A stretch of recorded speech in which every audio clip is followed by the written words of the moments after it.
In the field of hydrology, we learn in the school about the water cycle. How the water evaporates from the ocean, forms into clouds, moves into the interior, falls down as rain, and the water table is replenished. This was first described by Sir Bernard Palissy in the year 1580.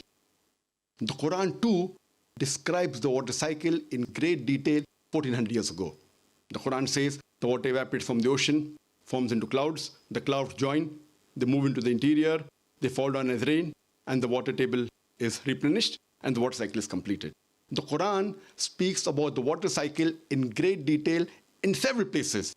In Surah Zumur, chapter number 39, verse number 21. In Surah Rum, chapter number 30, verse number 24. In Surah Mu'minun, chapter number 23, verse number 18. In Surah Hijr, chapter number 15, verse number 22. In Surah Nur, chapter number 24, verse number 43. In Surah Araf, chapter number 7, verse number 57. In Surah Rad, chapter number 13, verse number 17. In Surah Furqan, chapter number 25, verse number 48 and 49. In Surah Fatir, chapter 35, verse number 9. In Surah Yasin, chapter number 36, verse number 34. In Surah Jasha, chapter number 45, verse number 5. In Surah Qaf, chapter number 50, verse number 8 and 9. In Surah Waqia, chapter number 56, verse number 68 to 70. In Surah Mulk, chapter 67, verse number 30. In Surah Tariq, chapter number 86, verse number 11. I can go on and on giving references only in the Quran of the several verses which speak about the water cycle in great detail.